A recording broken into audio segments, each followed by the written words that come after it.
Assalamualaikum warahmatullahi wabarakatuh. Perkenalkan kami dari kelompok 4. Pada kesempatan kali ini kami akan mempresentasikan hasil diskusi kami mengenai Sustainable Development Goals. Dan saya sendiri sebagai moderator yang beranggotakan yaitu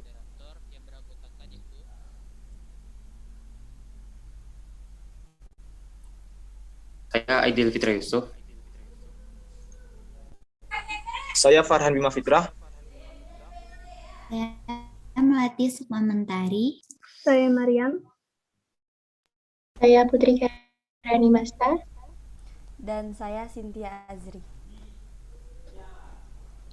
itulah anggota-anggota dari kelompok 4. Selanjutnya kami akan langsung kepada penyampaian materi, yaitu penyampaian materi yang pertama akan disampaikan oleh Aidil. Kepada Aidil kita persilahkan.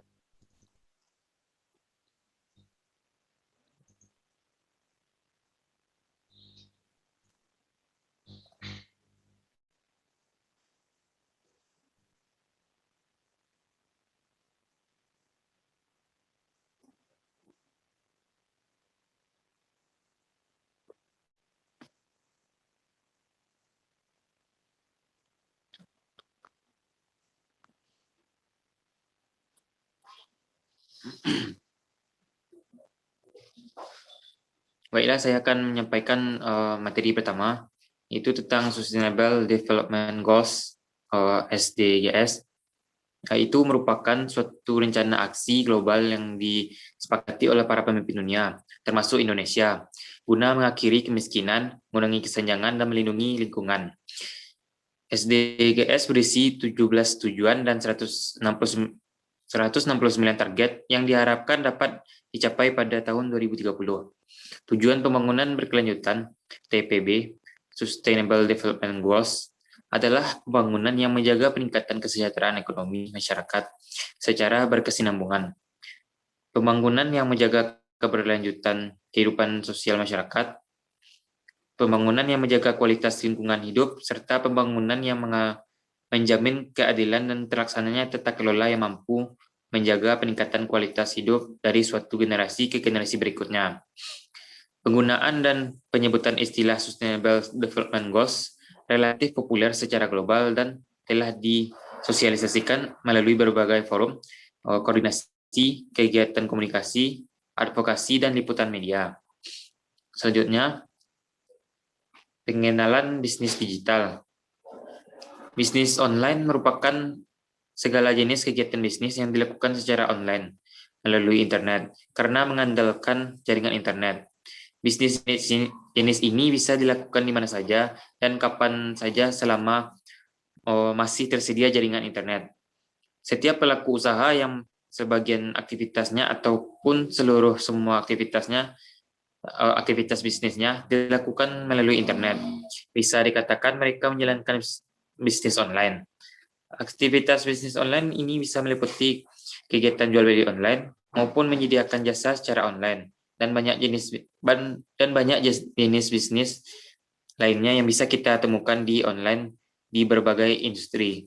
Ada 3 jenis bisnis online sesuai platform yang digunakan penjual, yaitu 1. Online di website, 1 bisnis online di website, 2 bisnis online di media sosial, dan yang ketiga bisnis online di marketplace. Demikian penjelasan dari saya, dikembalikan kepada moderator. Baik, terima kasih penjelasan dari Aidil. Selanjutnya penjelasan mengenai materi selanjutnya akan dijelaskan oleh Farhan. Kepada Farhan kita persilahkan.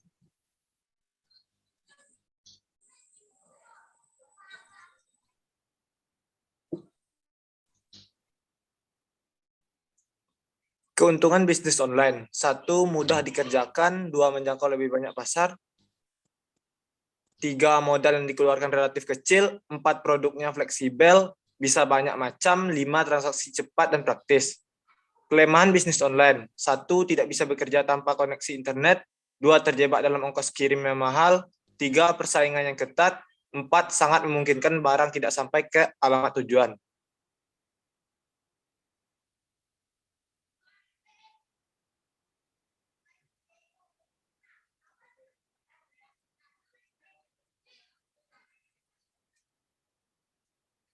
Dampak bisnis digital. Saat ini berbagai online shop beredar di Indonesia, mulai dari menjual sandang, aksesoris, kebutuhan rumah tangga, hingga keperluan sehari-hari, mulai dari ibu rumah tangga, mahasiswa, perusahaan kelas menengah, hingga perusahaan nasional dan internasional pun turut serta menciptakan online shop.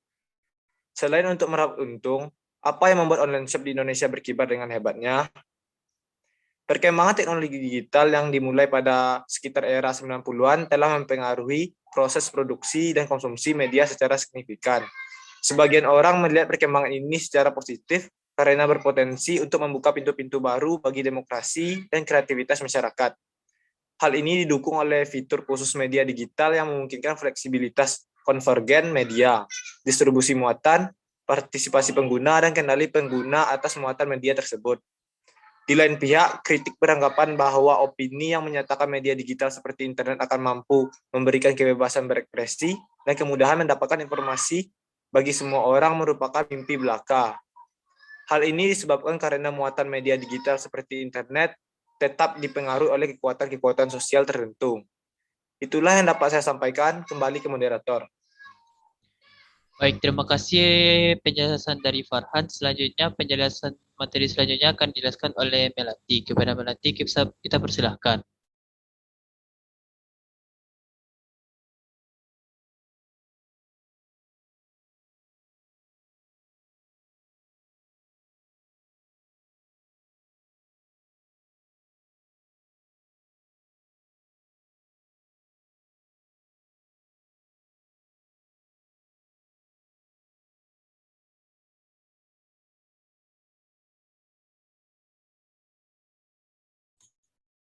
Baiklah, saya Matius Pamentari.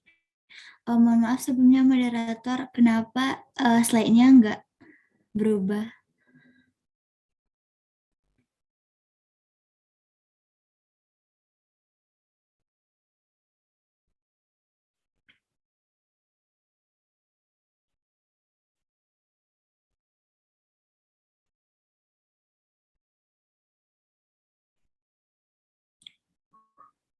Baiklah, saya akan menjelaskan mengenai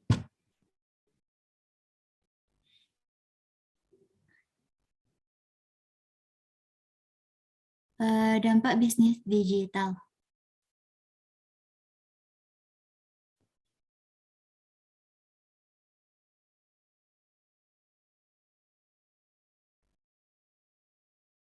Digitalisasi dapat didefinisikan secara sederhana sebagai penyederhanaan materi informasi dalam bentuk kode biner menurut Marshall 2004 H.17 atau penyatuan teknologi komunikasi dengan logika komputer menurut Schiller 2000 H.XV. Metode baru pengubahan data ini memiliki keunggulan dalam meningkatkan fleksibilitas penanganan, penyimpanan, dan pengiriman data dari satu orang ke orang lainnya. Selain itu, fleksibilitas yang ditawarkan oleh proses digitalisasi juga telah mempermudah proses transmisi dan manipulasi materi informasi yang berefek ekonomis bagi suatu jaringan. Karena materi informasi dapat disebarluaskan secara lebih efisien antara para pengguna jaringan tersebut. Budaya konsumerisme muncul karena manusia ingin tampil beda dan menonjol daripada yang lain, sebagai bentuk ekspresi diri. Kecenderungan untuk menciptakan sesuatu pun berubah menjadi keinginan untuk memiliki atau membeli sesuatu sebagai ganti pemilik kekuasaan. Hubungan dari online shop dengan kebudayaan digital adalah perkembangan online shop yang berbanding lurus dengan kebudayaan digital Indonesia. Semakin terobsesinya masyarakat Indonesia dengan cyberspace, maka akan semakin cepat pula mayoritas online shop.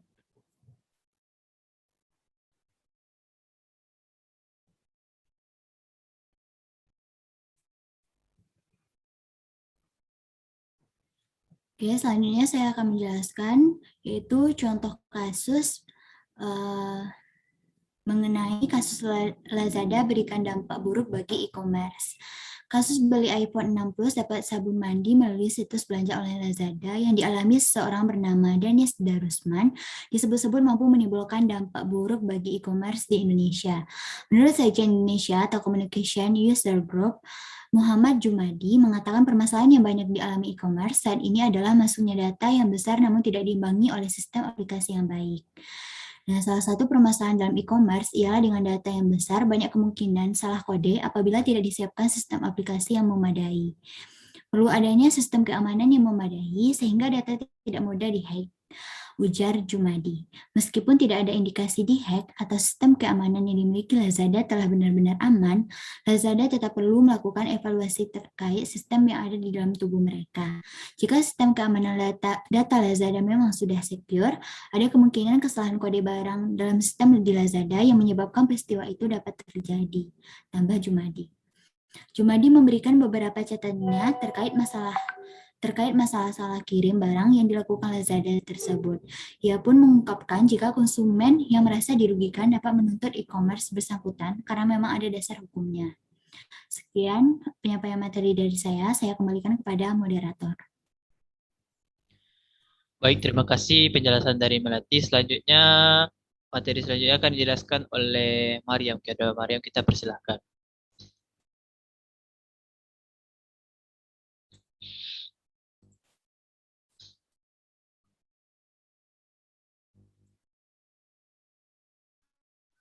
Baik, terima kasih moderator. Perkenalkan saya Mariam akan menjelaskan mengenai materi selanjutnya.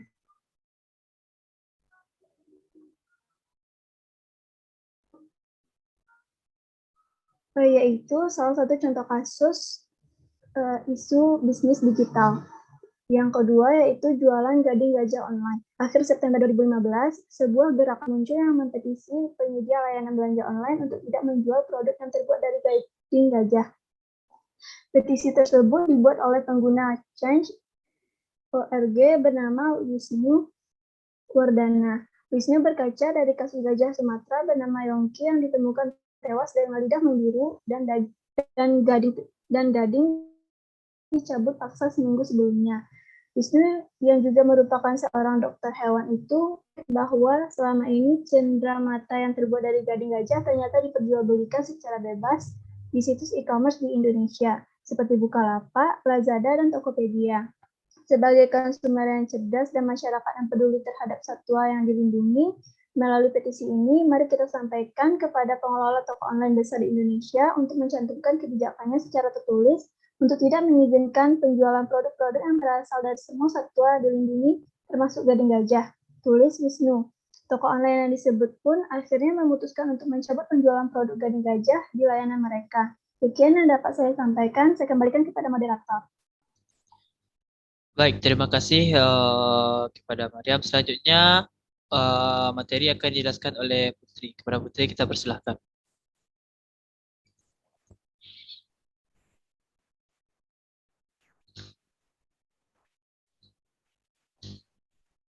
Baik, contoh kasus yang ketiga yaitu serangan diskon palsu. Jelang akhir tahun, beberapa layanan e-commerce membuat promosi bertajuk Hari Belanja Online Nasional. Promosi ini dimaksudkan untuk meningkatkan gairah belanja online di Indonesia dengan menyediakan diskon gede-gedean. Sayangnya, diskon besar itu kemudian tampak didompleng pihak-pihak tertentu untuk membuat harga yang mengecoh konsumen. Contohnya, di salah satu layanan e-commerce, terdapat penjual yang menawarkan popok dengan diskon hampir 100%. Namun, harga asli popok itu dipatok pada angka 130 juta lebih, sehingga harga jual setelah diskon menjadi 93 ribuan. Hari Belanja Online Nasional kerap disingkat Harbolnas, boleh dikatakan meniru kegiatan serupa di Amerika Serikat atau Black Friday maupun China Singles Day. Nah, insiden diskon palsu ini menjadi pelajaran menarik bagi pelaku e-commerce di Indonesia dalam pelaksanaannya. Kedepannya diharapkan gelar diskon memang sungguh-sungguh berupa potongan harga bagi konsumen, bukan sekadar promosi yang menyilaukan. Sekian dari saya, kembali kepada moderator. Baik, terima kasih kepada Putri. Selanjutnya, penjelasan akan dijelaskan oleh Cynthia. Kepada Cynthia, kita persilahkan.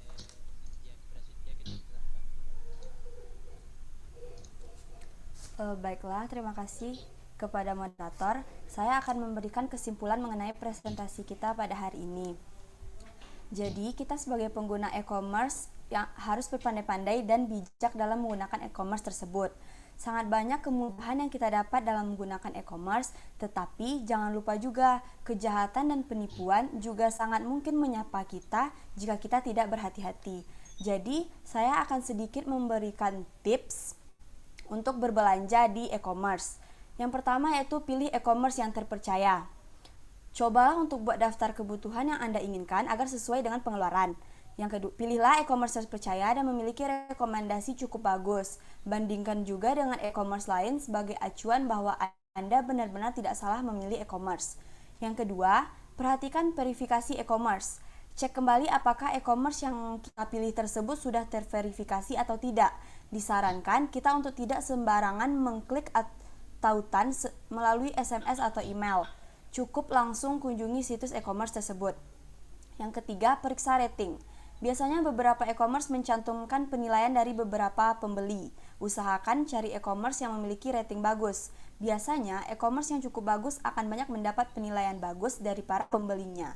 Jika memiliki tanggapan positif, sudah bisa dikatakan bahwa e-commerce tersebut memiliki reputasi yang baik.